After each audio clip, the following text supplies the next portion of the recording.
और चलिए आज बात करेंगे मार्केट के बारे में और मार्केट में खास करके एनबीएफसी सेक्टर के बारे में। एनबीएफसी सेक्टर जो काफ़ी अच्छा चल रहा है कंपेयर टू बैंक्स।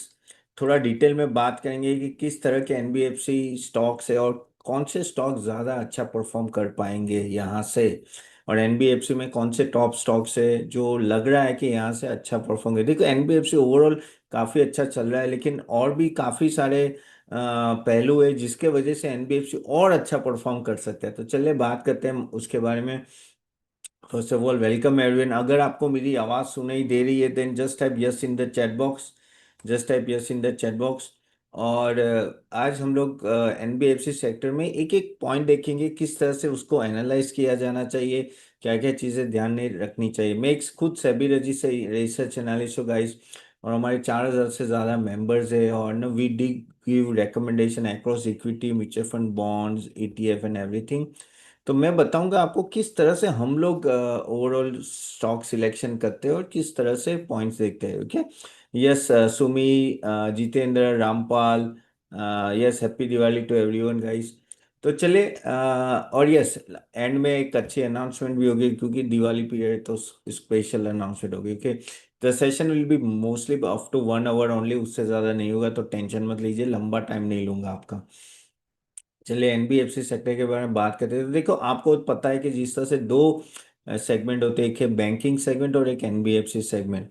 दोनों में डिफरेंस होता है, और वो डिफरेंस क्या होता है वो पहले समझ लेते हैं, फिर आपको मैं एनबीएफसी सेक्टर का और थोड़ा डिटेल में आपको बताऊंगा।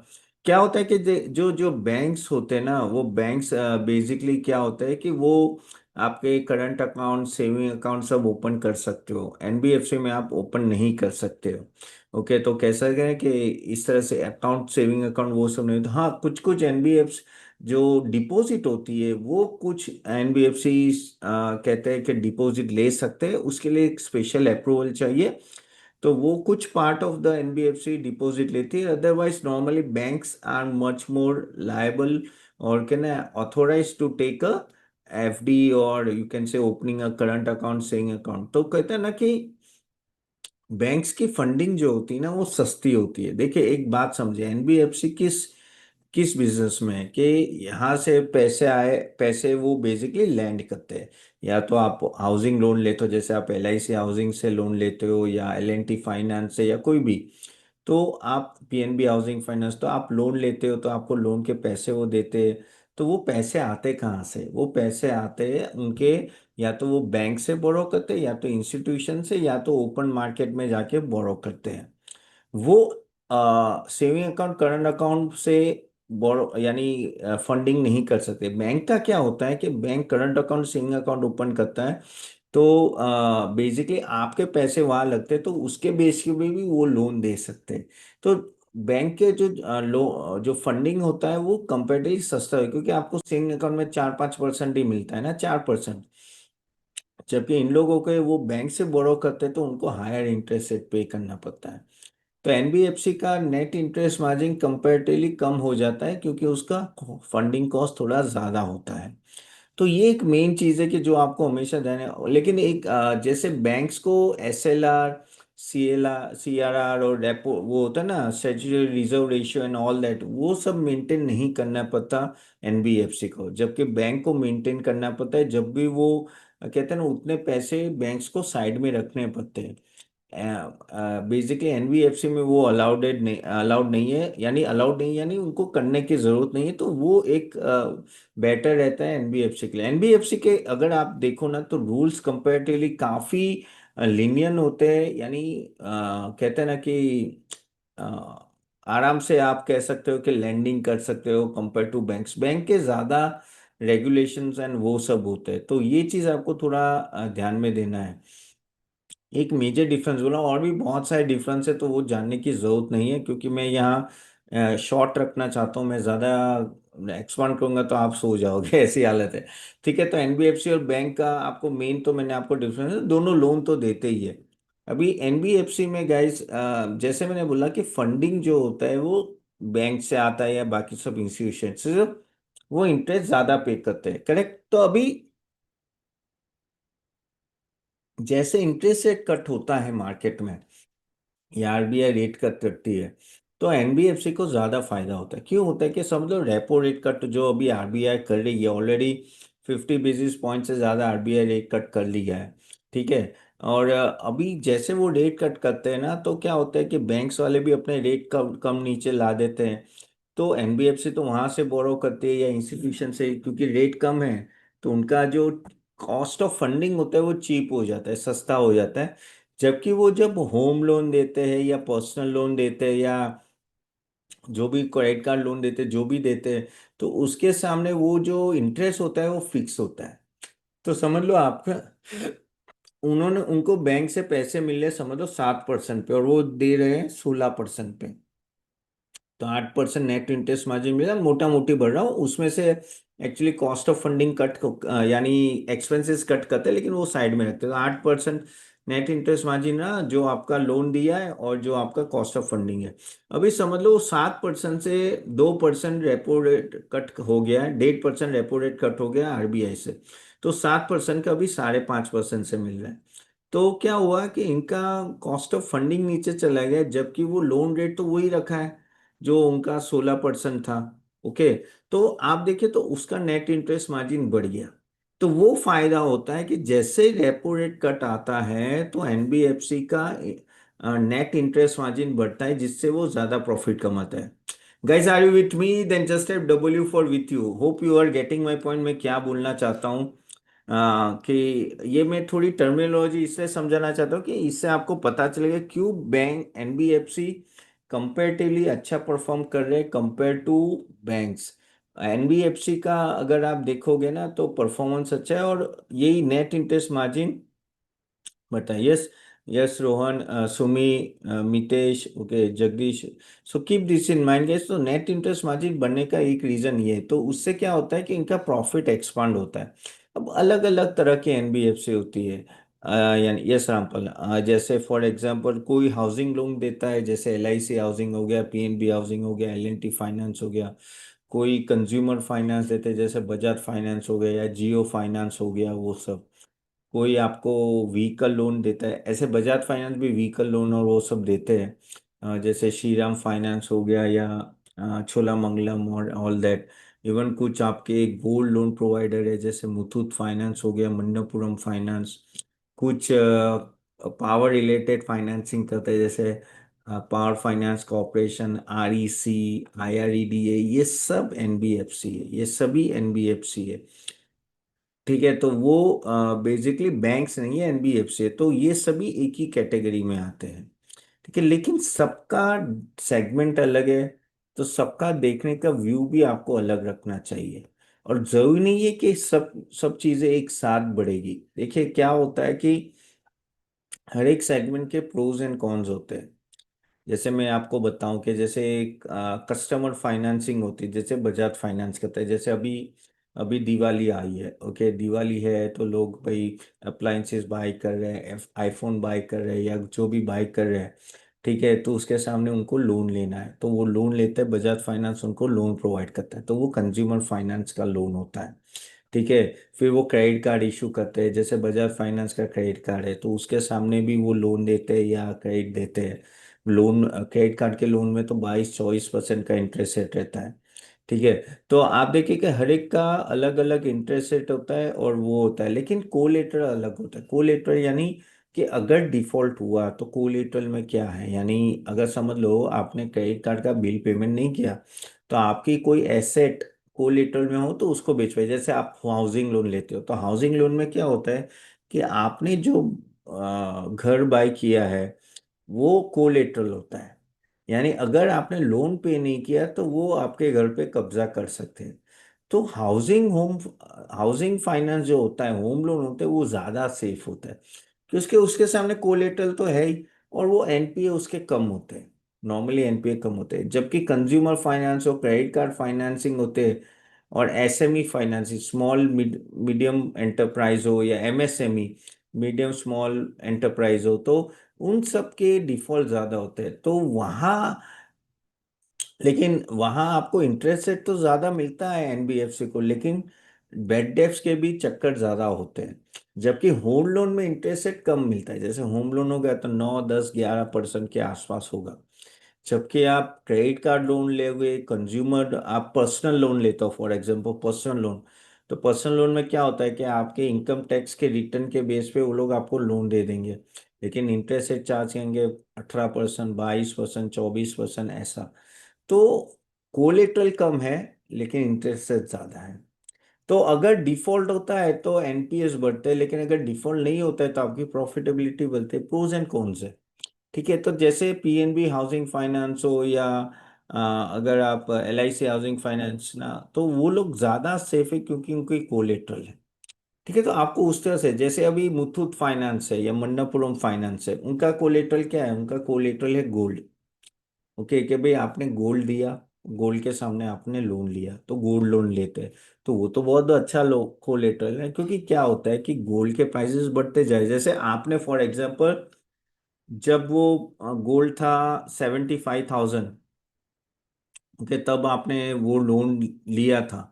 ओके, अब लोन तो ले लिया, उसके सामने जो भी उसको 90% लोन देना था तो 90% का उसका लोन दे दिया। अभी वो 75,000 तो 1,25,000 हो गया, 1,20,000 हो गया गोल्ड का भाव। तो उसका कोलेटरल तो बढ़ गया, लेकिन यहाँ आपका लोन तो अमाउंट सेम ही है। तो उसमें उन लोगों को फायदा है। इसलिए आपने देखा कि मुथूट फाइनेंस, मन्नपुरम फाइनेंस आगे बढ़े। तो अभी पिछली बार क्या हुआ था कि बजाज फाइनेंस का क्वार्टरली रिजल्ट अच्छा नहीं आया था, क्योंकि उन्होंने बोला कि भाई एसएमई या एमएसएमई में हमारे बैड डेब्ट ज्यादा दिख रहे हैं, और इसलिए वो स्टॉक सडनली आई थिंक 2-3 दिन में 12 या 15% गिर गया।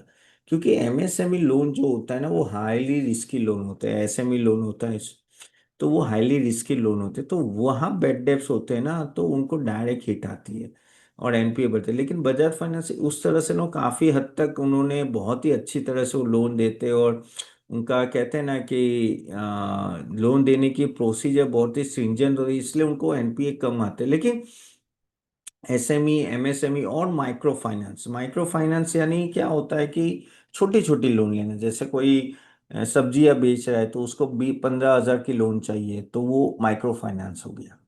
ठीक है, वेंडर्स होते हैं 1 लाख के नीचे, 50,000 के नीचे छोटी छोटी लोन देते हैं। या तो आप कभी पेटीएम में जाओ, पेटीएम में आपको बोलेंगे अरे 20,000 का आपको चाहिए बैलेंस, तो हम लोग आपको दे देंगे, तो वो माइक्रो फाइनेंस लोन होती है। तो वो जो माइक्रो फाइनेंस लोन होती है ना, वहाँ बेड डेब्ट्स के चक्कर ज्यादा होते हैं। ओके, और क्योंकि छोटे लोन है, कोलेटरल नहीं है, तो जैसे बंधन बैंक है, अभी चलो बैंक की ऐसा तो डायरेक्ट कोरिलेशन नहीं, लेकिन बंधन बैंक का क्या प्रॉब्लम है कि उन्होंने काफी सारे माइक्रो फाइनेंस लोन दी थी, वहाँ काफी बेड डेब्ट्स है, इसलिए वो ऊपर नहीं पे। इवन आरबीएल बैंक में भी सेम हुआ था। तो माइक्रो फाइनेंस लोन में पिछले 1.5 साल अच्छा नहीं हुआ था, इसलिए काफी सारे स्टॉक्स अच्छा परफॉर्म नहीं कर पाए थे। तो आपको ये भी देखना है कि किसका कितना एक्सपोजर है।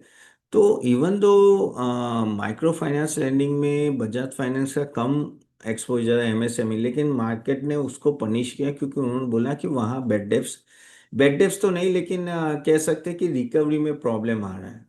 सो यू हैव टू सी के कहाँ एनपी आ रहा है। ओके, और कुछ कुछ पैरामीटर्स आपको समझने चाहिए जब भी आप इन्वेस्ट करोगे, वो हम लोग थोड़ा डिटेल में बात करते हैं। Guys, hope you are getting value, value मिल रहा है कि नहीं? देन जस्ट है V for value, hope you are getting my points. एक काम करता हूँ, मैं स्क्रीन शेयर करता हूँ, आई थिंक वो बेटर रहेगा। अच्छा, बाय द वे गाइस, आप लोग मुझे यूट्यूब में फॉलो नहीं करते तो ज़रूर करना। देखिए, मेरी चैनल है और मैं हर रोज़ कोई ना कोई वीडियोस करता हूँ। ऑफ कोर्स बीच में दिवाली थी तो नहीं कर पाया, लेकिन आज गोकुल दास एक्सपोर्ट का वीडियो है, और नो आप देखेंगे काफ़ी सारे Jain technology, Praj and all that. Of course इसमें कुछ हमारे टीवी के भी इंटरव्यूज़ है, एनडीटीवी हो या नो सीएनबीसी, और उन सबके ईटी नाउ के सबके मनी नाइन के वीडियोस है। पर आप जरूर देखिएगा, it will be very very helpful. Live भी काफ़ी सारे सेक्टर्स की बात की है, तो नो काफ़ी सारे, और आपको भी कोई स्टॉक का बारे में डिटेल में जानना है तो आप ज़रूर बता सकते हैं। ओके, यस, आयुष, अगम, सुमी, रामपाल, गोविंद। ओके, तो चलिए अभी बात करते हैं बजाज फाइनेंस। थोड़ा मैं आपको, जैसे ये बजाज फाइनेंस है, ये तिजोरी फाइनेंस मैंने ओपन किया है। तिजोरी फाइनेंस में अगर आप देखो तो बजाज फाइनेंस की बात करें तो ऑफ कोर्स एनबीएफसी है, ठीक है। अगर इसका अगर आप ये देखेंगे तो पूरा यहाँ आपको पता चल जाए कि एयूएम ब्रेकअप कितना है।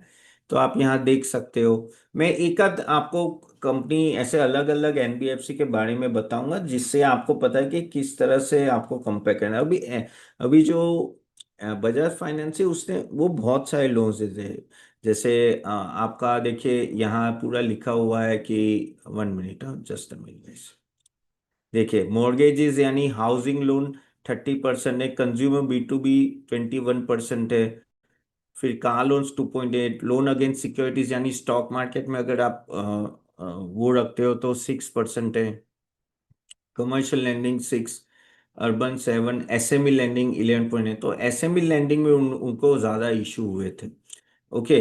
अभी इन सब के इंटरेस्ट रेट अलग होते हैं। देखिए मॉर्गेज इसके मैंने जैसे बोला 9 से 10% के आसपास होंगे, लेकिन कंज्यूमर हो, एसएमई हो, फिर लोन अगेंस्ट सिक्योरिटी हो, इन सब का कह सकते हैं कि आप 18 से 22% के आसपास लोन, जब क्रेडिट कार्ड लोन होते तो 18 से 24% के आसपास का कहते हैं ना फिगर रहती इंटरेस्ट है। तो इसलिए अगर वहाँ लैंडिंग ज़्यादा होती है तो इनका प्रॉफिटेबल बढ़ता है, लेकिन उसके एमपीए के भी इश्यूज रहते हैं। नमस्कार दोस्तों, होप आपको सेशन अच्छा लग रहा है। अगर आप चाहते हो कि हम भी आपको हेल्प करें स्टॉक सिलेक्शन में, तो हम आप हमारी सर्विस ले सकते हैं। हम एक सेबी रजिस्टर्ड रिसर्च एनालिस्ट है। और आप www.catappan.in ये वेबसाइट में जाके देखिएगा। यहाँ हमने सब कुछ दिया हुआ है। अगर आप देखें तो एक पोर्टफोलियो बिल्डर कॉम्बो है, जहाँ हम लोग equity, mutual fund, ETF, IPO, SME IPO, bonds recommendation, buy sell recommendation, weekly sessions होते हैं जो आपको हेल्प करते हैं आपका पूरा पोर्टफोलियो स्ट्रक्चर और प्रॉपर डायरेक्शन में, प्लस पोर्टफोलियो रिव्यू भी होता है। तो आप जरूर जाके देखिएगा। इवन आपको सिर्फ इक्विटी का चाहिए तो इक्विटी का भी पोर्टफोलियो अवेलेबल है। जो आप सिर्फ इक्विटी का चाहिए तो बेटर है आप एक बार जाके देखिए और समझिए। प्लस गाइज, अगर आप चाहते हो कि आप हमारा नेक्स्ट सेशन अटेंड करें ऐसे सेक्टर रिकमेंडेशन और इवन स्टॉक पिकिंग एक्सरसाइज, तो हम उसकी भी लिंक दे देंगे। वो क्लिक करके नेक्स्ट सेशन अटेंड कीजिएगा। चले, do subscribe for the next webinar. Thank you. Similarly अगर जियो फाइनेंशियल भी देखोगे तो जियो फाइनेंशियल भी सेम वे आगे बढ़ रहा है। उनके भी काफी सारे वर्टिकल के, लेकिन तो उस तरह से आपको देखना चाहिए। अभी अगर परफॉर्मेंस देखिएगा इस, तो आपको इसको चेक कैसे करना है, थोड़ा हम लोग क्या करते हैं कि सेगमेंट वाइज देखते हैं।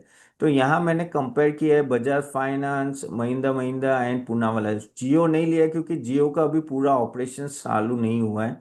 लेकिन आपको अगर देखना है तो ये देखिए, ये तीनों कंपनीज है। और इसमें अगर आप खास करके जैसे नेट इंटरेस्ट मार्जिन देते हैं तो आपको यहाँ दिख रहा होगा कि अगर आप देखें तो पूना वाला अभी बजाज फाइनेंस का 9.5% है, महिंद्रा का 6.7% नेट इंटरेस्ट मार्जिन है।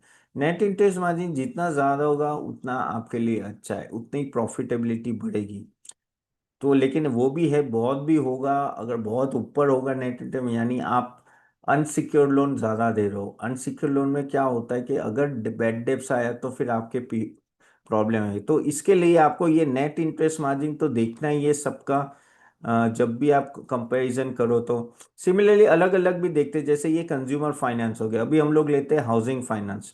तो हाउसिंग फाइनेंस में देखिए मैंने ऑलरेडी खोल ओपन करके रखा है, जिससे आपको पता चले। जैसे LIC housing, PNB, L&T finance, उन सब का अगर हम लोग कंपेयर करें तो आप देखिए कि इसमें अगर आप देखें तो एलएनटी फाइनेंस का बहुत ही अच्छा नो नेट इंटरेस्ट 8%, जबकि इसका पीएनबी हाउसिंग का और एलआईसी का 2 है। लेकिन देखो एलएनटी फाइनेंस क्या होता है, उसमें और बाकी सारी लोन्स भी देते हैं, अकेला अकेला हाउसिंग नहीं है। जबकि पीएनबी हाउसिंग, एलआईसी हाउसिंग तो नॉर्मली हाउसिंग फाइनेंस है। इसलिए आपने देखा कि उसका नेट इंटरेस्ट मार्जिन क्यों कम है, क्योंकि वहाँ इंटरेस्ट रेट कम चार्ज किया जाता है होम लोन पे। अगर आपका समझ लो आपने 12% चार्ज किया और आपका बैंकिंग का रेट है समझ लो 11% से, और बैंकिंग से आपको 6% पे मिल रहा है, तो 11 माइनस से 5%, करेक्ट, माइनस एक्सपेंसेस, तो वो 3.5 के आसपास आके रुकेगा। इसलिए उनका हाई है, लो है comparatively net interest margin compare to Bajaj finance. Are you getting it guys? Then just type G for got it. Hope you are able to understand the context, क्यों नेट इंटरेस्ट मार्जिन इनका कम है और इनका इतना ही रहता है, इतना बढ़ेगा नहीं। तो ये बात आपको समझनी जरूरी है कि क्यों हाउसिंग फाइनेंस का कम है। Okay. And similarly home loan, gold loan की बात करते हैं, जैसे मुथूट फाइनेंस हो गया और मन्नपुरम फाइनेंस हो गया। ठीक है। तो श्रीराम फाइनेंस हटा देते हैं यहाँ से। ओके। तो आप देखिए कि मुथूट और गोल्ड का देखो 14%, 11%, बहुत ही जबरदस्त नेट इंटरेस्ट मार्जिन है। Okay. So this is what you have to understand कि इसका भी अच्छा खासा है। अभी व्हीकल फाइनेंसिंग की बात करते हैं। व्हीकल में कौन आता है, जैसे श्रीराम हो गया, छोलामंगलम फाइनेंस हो गया। अभी व्हीकल तो अच्छी खासी अभी तो सेल्स हुई थी, तो आप देखिए तो उसका भी आप देखिए कि नेट इंटरेस्ट मार्जिन ज़्यादा है। ठीक है। अभी ये मैंने अलग अलग, इवन पावर फाइनेंस कॉरपोरेशन का कम है, क्योंकि ऑफ कोर्स वो गवर्नमेंट एंटिटी है तो उतना वो चार्ज नहीं करती, और वो गवर्नमेंट एंटिटीज को ज़्यादा लोन देती है। तो अभी यहाँ एक तो नेट इंटरेस्ट मार्जिन है, दूसरा एक पैरामीटर जो आपको देखना होता है वो है हमेशा नेट एनपीए। तो आपको यहाँ नेट एनपीए से पता चलेगा। Yes Ramesh, I think there is a problem in your side only. तो नेट एनपीए देखिए सबका कम है, पावर फाइनेंस का 0.39 आपको हमेशा नेट एनपीए क्या हुआ कि नेट नॉन परफॉर्मिंग एसेट। तो एक तो नेट इंटरेस्ट मार्जिन देखना है, दूसरा एनपीए देखना है, और अगर आप दूसरे सब की भी बात करें, मैं सबका नहीं, मैं कुछ कुछ का बता देता हूँ। तो ये देखिए, इसमें एलआईसी का 2.7 है, तो थोड़ा ज़्यादा ही है। और बजाज की हम लोग बात करें तो देखिए इनका कुछ अराउंड 1.9, महिंद्रा एंड महिंद्रा है। बजाज फाइनेंस का सिर्फ 0.5। इतनी बड़ी लोन बुक में भी 0.5 नेट एनपीए, यानी बहुत ही कम है, इससे अच्छा हो ही नहीं सकता है। ठीक है। तो आप देखिए कि आपको नेट एनपीए भी देखना है, और एनपीए कैसे बढ़ सकते हैं कि अगर इकोनॉमी में स्ट्रेस आया, तो ये जो माइक्रो फाइनेंस होती है, एसएमई होती है, या इन सब में इशू आते हैं, तो वो लोन रिपेमेंट के चक्कर होते हैं, तो उसके वजह से वहाँ डायरेक्ट इम्पैक्ट आता है। तो नेट एनपीए ना डायरेक्टली इकोनॉमी से काफी कोरिलेटेड। दूसरी एक जगह भी होता है कि क्या होता है कि जब इकोनॉमी बहुत बूमिंग होती है तो लोग लोन बहुत लेते हैं। अब जैसे इकोनॉमी बूम है और थोड़ा भी अगर रिसेशन पीरियड आता है, फिर वापस एनपीए बढ़ने लगते हैं। तो एक साइकिल होती है एनपीए की, ऊपर नीचे चलती रहती है। ये वो एक और एक चीज है जो आपको हमेशा नेट एनपीए में ध्यान रखना पड़ेगा। दूसरा आता है कॉस्ट ऑफ बोरोइंग। तो कॉस्ट ऑफ बोरोइंग जो होता है ना कि भाई आप कितने पे जैसे फंडिंग कर रहे हैं, फंडिंग, करेक्ट। तो जैसे ये अपना बजाज फाइनेंस है।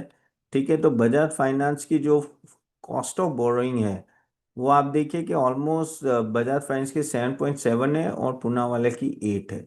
इतने से वो फंड बाहर से ले रहे हैं।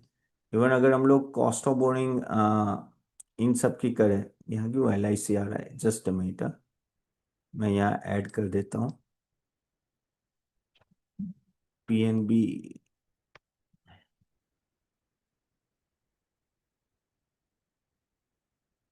ठीक है। अभी एल एन टी फाइनेंस और एल पीएनबी भी हमने ऐड किया है। तो ये भी देखिए कि इनकी भी कॉस्ट ऑफ बोरिंग कुछ 7% के आसपास है, 7.5% के आसपास है।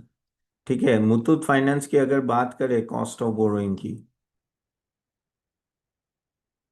तो वो भी अराउंड आप देखिए कि वही है, वही घूम रही 8, 7.5। तो आप देखिए कि सबकी कॉस्ट ऑफ बोरोइंग जो है ना ऑलमोस्ट सेम है। जितनी कॉस्ट ऑफ बोरोइंग कम, उतना कंपनी के लिए अच्छा है। The reason I tell you, क्योंकि उससे आपकी प्रॉफिटेबिलिटी बूस्ट रहती है। तो कॉस्ट ऑफ बोरोइंग हमेशा आपको थोड़ा देखते रहना पड़ेगा।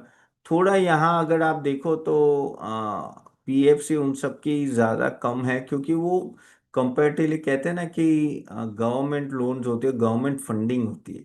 तो गवर्नमेंट फंडिंग होती है ना, वो थोड़ी सस्ती होती है, उसके वजह से उनको फायदा हो रहा है। तो एक और एक होता है कॉस्ट ऑफ बोरोइंग। दूसरा एक चीज आपको ध्यान में रखनी है, वो है कॉस्ट टू इनकम रेशियो, यानी आपके जो इनकम है टोटल, उसके सामने आपकी कॉस्ट कितनी है। जितनी कॉस्ट टू इनकम कम, उतना कंपनी के लिए अच्छा है। जैसे बजाज फाइनेंस का 32 है, महिंद्रा फाइनेंस का 40% है। एलआईसी में अगर हम लोग देखें तो कॉस्ट टू इनकम रेशियो आप देखिए ये LNT का 40 है, LIC का सिर्फ 13 है। यानी कॉस्ट ऑफ बोरोइंग जो कहते हैं ना LIC की बहुत ही कम है, बहुत ही कम है। इवन अगर हम लोग बात करें गोल्ड लोन और वो सब, तो उनकी भी कमी है, इतना ज्यादा नहीं है, 20 से 20। तो कॉस्ट ऑफ बोरोइंग से आपको पता चल जाता है कि नहीं, sorry, cost to income ratio, sorry, cost to income ratio इसमें नहीं है। ओके, ठीक है। तो आपको कॉस्ट टू इनकम रेशियो से पता है कि भाई फंडिंग, कहते हैं ना कि आपकी कॉस्ट कितनी है, जितना कॉस्ट टू इनकम रेशियो कम, उतना कंपनी के लिए अच्छा है। ये मैं कुछ कुछ रेशियोज बता रहा हूँ जो आपको थोड़े ध्यान में रखने हैं। तो कॉस्ट ऑफ बोरोइंग, जैसे मैंने बताया आपको, cost to income ratio, cost of borrowing और नेट NPA एंड प्लस आप कहते हैं नेट इंटरेस्ट मार्जिन। ये चार रेशियो अगर आप, आई थिंक तिजोरी फाइनेंस से मिलेंगे आपको, ये कहते हैं ना कि स्क्रीनर से नहीं मिलेंगे। आपको लिखना है तो लिख लीजिएगा इस NIM, net interest margin, cost to income ratio, capital and net NPA।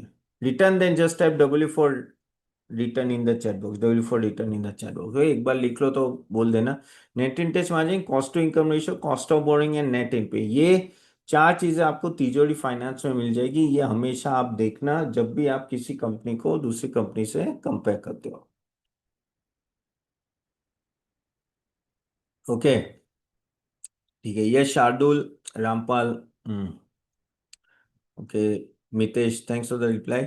चले अभी कुछ और रेशियोज जो आपको ध्यान में रखने हैं वो मैं बताना चाहता हूँ, वो आपको स्क्रीनर से मिल जाएंगे। तो स्क्रीनर से जो इम्पोर्टेंट रेशियोज आपको हमेशा जब NBFC कंपेयर करते हो, तो ये जैसे हम भी जब कोई रिकमेंडेशन देते हो तो ये सब चीजें बहुत ही ध्यान में रखते हैं। Yes Ayush, correct. Bajaj housing finance मैंने लिया नहीं है, लेकिन सेम LIC हाउसिंग फाइनेंस की तरह ही आपको देखना है बजाज हाउसिंग फाइनेंस को भी।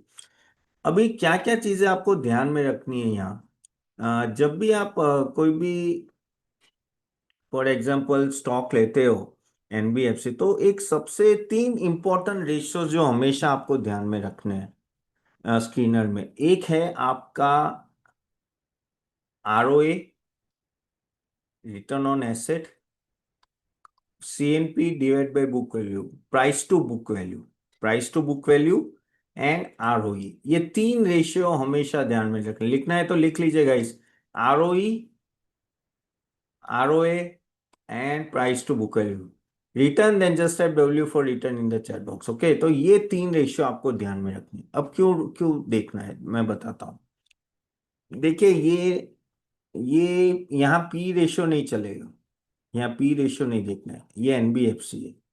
ओके, तो यहाँ आपको देखना है कि भाई किस तरह से कंपनी का वैल्यूएशन है कंपेयर टू इस बुक वैल्यू। बुक वैल्यू देखना इसलिए पड़ता है क्योंकि ये लोग लोन देते हैं, इसलिए बुक वैल्यू देखना पड़ता है। तो current CNP, price to book value, is the most important ratio. Price to book value जितना कम होगा उतनी कंपनी सस्ती है। अभी जैसे फॉर एग्जांपल बजाज फाइनेंस यहाँ 7 है, हाईएस्ट है, हाईएस्ट है। ओके, बहुत ही महंगी कंपनी है। छोलामंगलम 6 है। श्रीराम फाइनेंस देखो कितनी सस्ती है, 2.36। Muthoot finance 4, SBI cards 4, L&T finance 2.53। Okay, तो ऐसे आप यहाँ देख सकते हो। एक मिनट में एक काम करता हूँ, 1 मिनट, तो ये ओपन कर लेता हूँ, अगर ओपन कर पाता हूँ तो। Just a minute. Are you able to see the screen guys? Just type yes in the chat box. Screen दिख रहा है? देखिए, तो यार लेकिन इसमें है ना मज़ा नहीं आएगा। चलो मैं ये देख लेते हैं, ये रहा। ओके, तो आप देखिए यहाँ यहाँ आपको दिख रहा है ना। सो यहाँ सभी NBFC आ गई। ठीक है, तो आपको यहाँ ये देखिए कि बजाज फाइनेंस 7 है, ये काफ़ी महंगा है। लेकिन अगर आप देखो जो HDB है 3 है, L&T फाइनेंस 2 है, लेकिन वो क्या है कि वो हाउसिंग लोन देते हैं, इसलिए उनका प्राइस टू बुक वैल्यू थोड़ा कम रहता है। ओके, M&M का 1.93 बहुत ही कम है, लेकिन उसके NPA ज़्यादा है इसलिए कम है। ये क्या बताता है कि क्यों बजाज फाइनेंस को 7 मिल रहा है, क्यों आपका M&M फाइनेंशियल सर्विस को 1.93 मिल रहा है क्योंकि बजाज फाइनेंस उस तरह का रिटर्न दे रहा है, उस तरह का परफॉर्मेंस है, इसलिए उसको ज्यादा प्रीमियम मिला है बुक वैल्यू में आपके। समझ रहे हो? तो उसके वजह से प्राइस जो है ना, प्राइस आपकी बहुत ज्यादा, प्राइस यानी market price, price to book value में प्राइस यानी मार्केट प्राइस, क्योंकि वो परफॉर्म कर रहा है इसलिए उसको प्रीमियम है। जो परफॉर्म ज्यादा करेगा उसको प्रीमियम ज्यादा मिलेगा। दूसरा इंपॉर्टेंट रेशियो जो मैंने आपको बोला था वो है return on asset. Return on asset देखना है। क्यों देखना है? क्योंकि आप जो लोन दे रहे हो, करेक्ट, लोन है आपका, आपके पास खुद के पैसे नहीं है, आप तो बोरो कर रहे हो और आप लोन दे रहे हो। करेक्ट, बोरो करके आप फिर किसी और को दे रहे हो, तो आप तो इंटरमीडिएट की तरह ही यूज कर रहे हो। इसे रिटर्न ऑन एसेट देखना पड़ता है। और रिटर्न ऑन एसेट नॉर्मली अगर लिखना है तो लिख लीजिए कि 2 के ऊपर हो तो बहुत अच्छा है। Price to book value normally 3 के नीचे हो तो बहुत ही अच्छा है। जो पीएसयू बैंक्स होते हैं वो 2 के नीचे होते हैं, जबकि प्राइवेट बैंक्स अगर आप देखो तो 4 to 5 price to book value होते हैं। तो रिटर्न ऑन एसेट अगर 2 के ऊपर है तो अच्छा है। जैसे फॉर एग्जाम्पल बजाज फाइनेंस का जबरदस्त है, 3 पॉइंट, इतनी बड़ी कंपनी होके भी 3.99 प्राइस टू बुक वैल्यू है। छोलामंगलम 2.38 है, श्रीराम 3 है, मुथूट 4 है। तो आप देखिए कि किस तरह से आरओ है। ठीक है, आरओ है, टारगेट होता है। जैसे for example IDFC first bank खुद बोल रहा है कि 2 प्राइस टू बुक वैल्यू लाना है, लेकिन सॉरी आरओए लाना है, लेकिन वो आ नहीं पा रहा है, डिफिकल्ट है। 2 के ऊपर आरओए होना यानी बहुत ही अच्छा है, यानी आप डबल कमा रहे हो, आपका जितना एसेट डबल करना है 2 के ऊपर है तो। दूसरा एक होता है रिटर्न ऑन इक्विटी, ये मिनिमम 15 होना चाहिए। ओके, मिनिमम 15 होना चाहिए, उसके ऊपर होगा तो बेटर है। तो इसका देखिए बजाज का 19 है, छोला का 19 है, टाटा कैपिटल का कम है। ओके, अगर मुथूट का देखो तो 19 है, श्रीराम का थोड़ा कम है। तो आप यहां से भी देखो 15 के ऊपर होगा तो बेटर है। सो मैंने क्या बोला, आरओई 15 के ऊपर। रिटर्न ऑन इक्विटी क्या हुआ कि आपका जो इक्विटी बेस है, कि जो शेयर होल्डर ने पैसे लगाए उसके सामने उनको कितना रिटर्न मिल रहा है। ओके, तो वो है रिटर्न ऑन इक्विटी। तो वो जैसे मैंने बोला 15 के ऊपर होगा तो बेटर है। ऐसा नहीं कि 14 होगा, 12 होगा तो यानी वो स्टॉक खराब है, बट नॉर्मली उतना होगा तो दैट मीन्स कंपनी ज्यादा एफिशिएंटली काम कर रही है। तो आरओई, आरओए और current CMP divide by book value यानी प्राइस टू बुक वैल्यू, ये 3 चीजें आपको हमेशा याद रखनी है कि ये 3 चीजें हमेशा देखे। दूसरा एक जो ट्रेडिशनली आपको देखना चाहिए कि भाई पिछले 3 साल का रिटर्न कैसा है, सॉरी रिटर्न नहीं, सेल्स और प्रॉफिटेबिलिटी जम कैसी है। देखो तो ये 33% से बजाज फाइनेंस इतनी बड़े बेस पे भी 33% से प्रॉफिट ग्रो कर रही है। छोलामंगलम 25 से, टाटा कैपिटल 30 से, श्रीराम फाइनेंस 44, मुथूट फाइनेंस 9 कम है, then L N T finance अगर आप देखो तो 44 है। तो basically you have to check each and every parameter. लेकिन मैं आपको इम्पोर्टेंट इम्पोर्टेंट पैरामीटर दे रहा हूँ कि जो अगर आप नजर में रखो तो आपको पता चलेगा। तो ये पास में क्या हुआ और क्या क्या चीजें आपको दिखनी है। जैसे मैंने बोला कि हर एक सेगमेंट अलग है, कुछ होगा कंज्यूमर फाइनेंस, कुछ होगा हाउसिंग फाइनेंस, कोई होगा गोल्ड लोन प्रोवाइड करता है, फिर एक होगा आपका व्हीकल फाइनेंसिंग।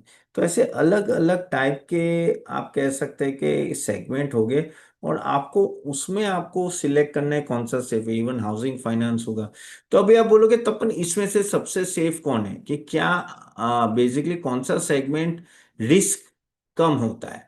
तो सबसे जो सेफेस्ट सेगमेंट होता है वो है आपका हाउसिंग फाइनेंस। क्यों? क्योंकि उसका कोलेटरल है, उसका ऑलरेडी कोलेटरल है, यानी अगर कुछ भी हुआ तो उनके पास प्रॉपर्टी है। प्रॉपर्टी अगेंस्ट लोन लेते हैं ना सब लोग, तो प्रॉपर्टी मॉर्गेज की होती है, तो कंपेरेटिवली वो सेफ होते हैं। इवन व्हीकल फाइनेंसिंग, जैसे आपने फॉर एग्जांपल एसयूवी बाई की महिंद्रा की, और आपने व्हीकल फाइनेंसिंग की है, तो भाई आप अगर कुछ हुआ तो वो भाई गाड़ी लेके चले जाएंगे, तो उसका भी अच्छा खासा ऑलरेडी मॉर्गेज है, तो वो भी एक सेफ हो जाए, जैसे Shriram finance and all that. Okay, फिर तीसरा आता है कि आपके फिर बाकी सब कंज्यूमर फाइनेंस हो या एसएमई फाइनेंस हो, वो सब रिस्की हो जाते हैं। और वहाँ दिक्कत वही होता है कि जैसे आपकी इकोनॉमी थोड़ी डाउन जाती है ना, कि वो सब सेगमेंट में एनपीए बढ़ जाते हैं। और जैसे वहाँ एनपीए बढ़ते हैं ना, कि आपका प्रॉफिटेबिलिटी डायरेक्टली हिट होना चालू हो जाता है।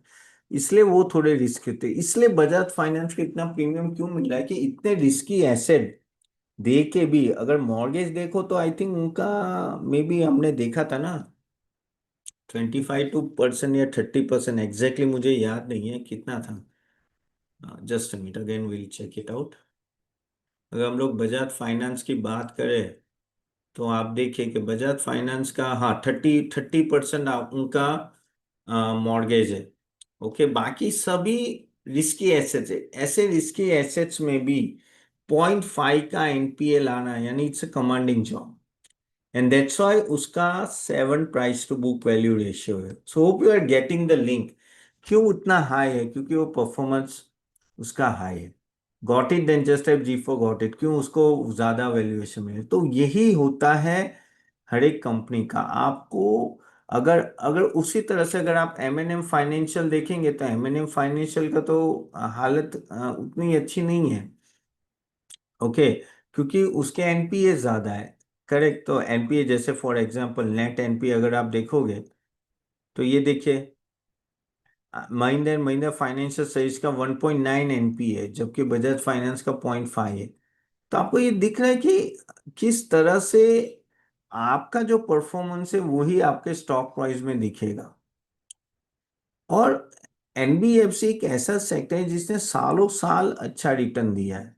ओके, अगर आप देखें तो नो, एक अच्छा, for example if I can show it here, one minute, I think यहाँ है या कहाँ है, मैंने बना के रखा था तो भी, चलो मैं, हाँ ये रही। देखिए अगर फॉर एग्जांपल, वन मिनट, हाँ ये रहा। देखिए अगर आप एनबीएफसी का परफॉर्मेंस देखेंगे तो ये देखिए, ये ऑलमोस्ट 25% आ रहा है पिछले एक साल में। ओके, और अगर 5 साल का भी मैं एवरेज देखूँ तो ये ऑलमोस्ट आप देखिए कि एनबी ये एसबीआई छोड़ देना, लेकिन एनबीएफसी ने अगर आप देखो तो टीजीआई बैंक से वो 177%, 93%, जबकि एनबीएफसी ने 146% दिया है। ठीक है, तो एनबीएफसी ने कंपेयर टू बैंक्स अच्छा परफॉर्म किया है, अगर आप ओवरऑल इंडेक्स के पॉइंट ऑफ व्यू से देखोगे। तो वही चीज आपको ये देखिए, इसमें देखिए, हाँ, ये यहाँ भी देखिए कि डिपॉजिट टेकिंग एनबीएफसी ने कितना अच्छा परफॉर्म किया है बैंक्स। तो इसलिए मैं बोल रहा हूँ कि ये सेगमेंट आपको छोड़ना नहीं है। अभी आगे जाके इसमें फायदा कैसे होगा वो मैं बताऊं। गाइज आपके क्वेश्चन है तो जरूर लिखेगा। But guys, are you enjoying the conversation? और yes, then just have Y for yes. Hope you are getting lot of value out of this. और ये आपको, इसलिए मैं ये सब बता रहा हूँ ना, क्योंकि ये कहीं और दिखेगा नहीं। मैं प्रैक्टिकल वे बता रहा हूँ कि किस तरह से आपको एनबीएफसी देखना है। ओके, यस, मधुसूदन, राजेंद्र, सुमी, अगम, गोविंद, दीपक, ओके, विकास, जितेंद्र, ठीक है। तो चले अभी बात करते हैं कि एनबीएफसी का यहाँ से क्या सीन है। इवन अगर मुझे पूछोगे कि नेक्स्ट 2 क्वार्टर में, 3 क्वार्टर में क्या ज्यादा चलेगा, बैंक या एनबीएफसी, ओवरऑल बोल रहा हूँ, तो मुझे एनबीएफसी अभी भी लग रहा है। रीजन मैं बताता हूँ। फर्स्ट ऑफ ऑल, आरबीआई का रेट और कट होगा। आरबीआई का रेट कट होगा तो डायरेक्टली एनबीएफसी को फायदा है। क्यों? क्योंकि उनकी फंडिंग कॉस्ट नीचे जाती है, तो उनका डायरेक्टली नेट इंटरेस्ट मार्जिन बढ़ता है। तो एनबीएफसी को ज़्यादा फायदा है। दूसरा, अगर आप देखो जैसे काफ़ी हद तक गोल्ड और वो सब बढ़ रहा है, इसलिए गोल्ड लोन प्रोवाइड जो करते हैं उनको भी फायदा है। प्लस ये जो दिवाली सीजन आया, जीएसटी कट आया, उसके वजह से आपने देखा कि किस तरह से व्हीकल के नंबर्स जंप हुए हैं, जबरदस्त जंप हुए, रिकॉर्ड ब्रेकिंग। यानी पिछले 15 साल में इतना सेल नहीं हुआ जितना अभी हुआ। अब थोड़ी सभी लोग अपना कैश में बाय करते हैं, कार एंड ऑल दैट, तो वो भी बिल लैंडिंग ही करते हैं, लैंड लेके ही करते हैं। कार लोन लेते हैं, ये लेते हैं, तो कार लोन में बहुत बड़ा इजाफा हुआ होगा। तो उनका जो लोन ग्रोथ होगा, वो श्रीराम हो या बाकी बहुत सारी कंपनीज का नो अच्छा खासा ग्रोथ। दूसरा, जीएसटी रेट कट हुआ है तो इलेक्ट्रॉनिक्स पे जीएसटी रेशनलाइजेशन हुआ है, तो ऑफ कोर्स ये टीवी एसी फ्रिज सबके भाव नीचे हुए तो उसमें डिमांड पिकअप होगी।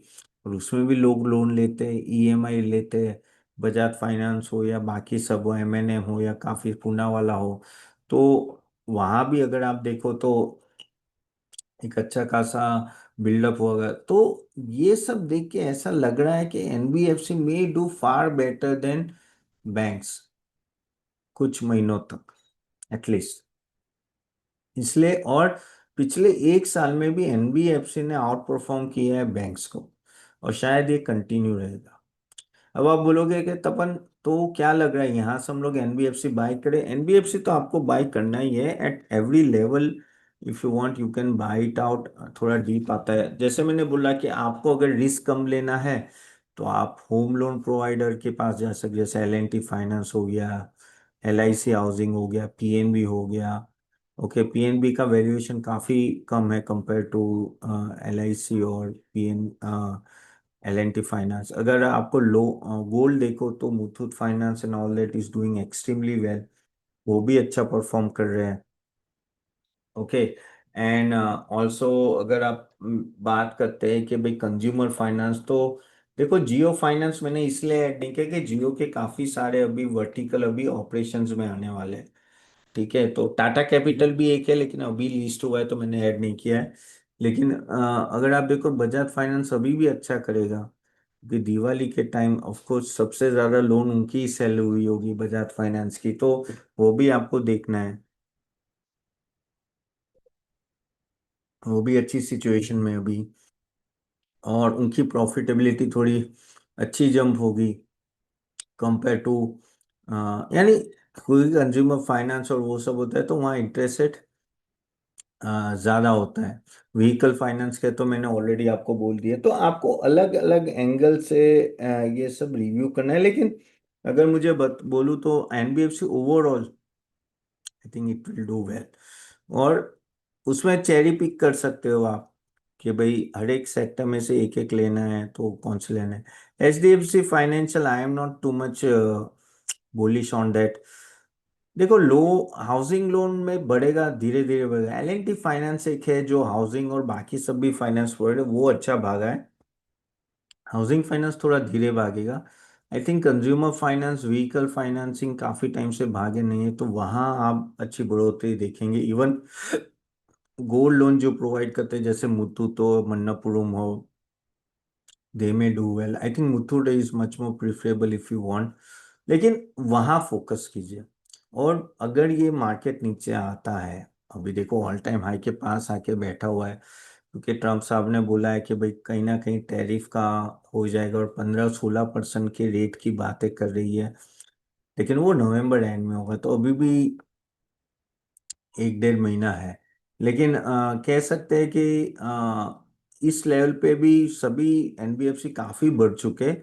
लेकिन नीचे आता है ना, तो ये लॉन्ग टर्म कोर पोर्टफोलियो में आपके होने चाहिए, because they will do well over the time. क्योंकि देखिए अगर इंडिया की बात करें, अभी भी बहुत क्रेडिट शॉर्टेज है, बहुत ही क्रेडिट शॉर्टेज है। बैंक्स के अपने इश्यूज होते हैं, बैंक से ना एक लेवल तक कर सकता है डिपॉजिट, और उसके भी काफी सारे एसएलआर, सीआरआर और वो सब मेंटेन। एनबीएफसी को ऐसा नहीं, तो वो लैंडिंग बहुत फास्ट कर सकते हैं। आप देखिए कि आपको कितने सारे लोन्स जो आते हैं, जैसे आपको हीरो मोटोकॉर्प हो या हीरो फाइनेंस हो, या जैसे पूनावाला फाइनेंस का हीरो फाइनेंस का कोलैबोरेशन है, बजाज फाइनेंस, उनकी लोन की ज्यादा आपके पास इंफॉर्मेशन या कॉल्स आएंगी कंपेयर टू बैंक्स। बैंक्स वाले इतना लोन के कॉल नहीं करेंगे जितना एनबीएफसी करते हैं। Agree or not, then just have A for agree. Correct, वो आपने देखा होगा। द रीजन इज सिंपल, क्योंकि उनके पास लिक्विडिटी ज्यादा जल्दी आ जाती है कंपेयर टू बैंक्स। बैंक्स को काफी सारे, बैंक्स आपको हर टाइम कॉल नहीं करेगा लॉन्ग, बैंक्स आपको अकाउंट ओपनिंग और उसके, लेकिन जो अभी पेटीएम का लोन होगा, गूगल का लोन होगा, तो वो पेटीएम भी कोलैबोरेट करता है ना, उसका वो भी एक तरह की एनबीएफसी खुल के बैठा हुआ है। तो ये सभी एनबीएफसी है। ठीक है, तो ये जो लोन्स के होते हैं ना, तो वो छोटे छोटे लोन इन सब पे आते हैं। ठीक है, यस गोविंद, सुमी, अनिल, आयुष, दीपक। सो तो इसके वजह से अभी कंज्यूमर फाइनेंस उन सब में बूम आती है, तो ऑफ कोर्स इनके इंटरेस्ट रेट भी काफी हाई होते हैं, लेकिन रिस्क भी उतना होता है। तो आपको, लेकिन ये सब कंपनीज वेल मैनेज है, they know how to tackle the risk. तो मुझे तो ऐसा लग रहा है कि एनबीएफसी, अगर आप हर, अगर नहीं चलता तो आई थिंक ईटीएफ भी अवेलेबल होंगे। मुझे एग्जैक्टली पता नहीं है कौन सा ईटीएफ है इसके लिए, पर I think things is seeing much much better for NBFC compared to no, you can say banks. So that is what you have to keep in mind। और आगे जाके भी अच्छा करेंगे। कोई क्वेश्चन है तो आप जरूर डालेगा एनबीएफसी पॉइंट ऑफ व्यू से। ओके, और स्टॉक स्पेसिफिक होंगे तो एंड में मैं आपको दे दूंगा। लोढ़ा, प्रदीप जी लोढ़ा आप रखिए, कोई दिक्कत नहीं, वो स्टॉक अच्छा है। तो और थोड़ा जैसे मैंने बोला क्या क्या पॉइंट्स चले, मैं रिपीट करता हूँ क्या क्या चीजें आपको ध्यान में रखनी है। Okay, net NPA, net interest margin, cost to income ratio and cost of borrowing, ये चार चीजें जो स्क्रीनर में नहीं तिजोरी फाइनेंस में मिलेंगी वो आप देख सकते हो। और तीन चीजें जो आपको ध्यान में रखनी है वो है price to book value, ROA and ROE. Okay, ये और तीन चीजें जो ध्यान रखें आप स्क्रीनर से मिले। सो तिजोरी फाइनेंस से मैंने चार रेशियो बोले, अगेन मैं रिपीट कर देता हूँ आपके भलाई के लिए तो आपको पता चले। जैसे मैंने जैसे आपको बोला कि आपको देखना है ये तिजोरी फाइनेंस में नेट इंटरेस्ट मार्जिन, ठीक है, cost to income ratio, cost of borrowing and net NPA, ये चार रेशियो देखने हैं। और अगर आप स्क्रीनर में जाते हो तो आपको ROE, ROA and price to book value, ये तीन रेशियो देखने हैं। ठीक है, ये आप इतना हमेशा देखें, I think it will sum up the things कि किस तरह से आपको एनबीएफसी देखने और क्या क्या चीजें ध्यान में रखती है। ठीक है, और आगे जाके बहुत सारी एनबीएफसी ओपन होगी और ये मार्केट, ये एनबीएफसी का जो बिजनेस है ना और फैलेगा, तो वो आपको टेंशन लेने की जरूरत नहीं है। ठीक है, चलेगा, इस तो यहाँ तक रखते हैं इस।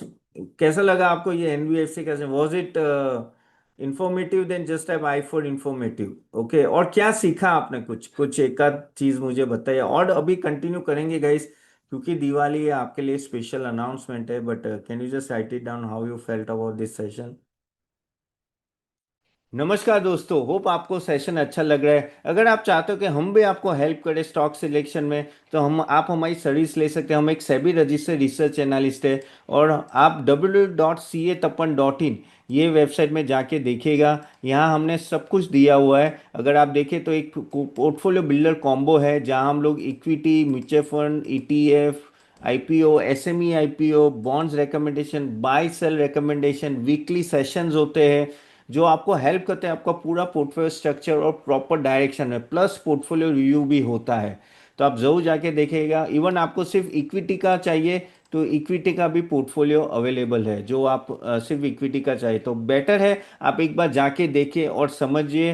प्लस गाइज, अगर आप चाहते हो कि आप हमारा नेक्स्ट सेशन अटेंड करें ऐसे सेक्टर रिकमेंडेशन और इवन स्टॉक पिकिंग एक्सरसाइज, तो हम उसकी भी लिंक दे देंगे, वो क्लिक करके नेक्स्ट सेशन अटेंड कीजिएगा। चले, do subscribe for the next webinar. Thank you.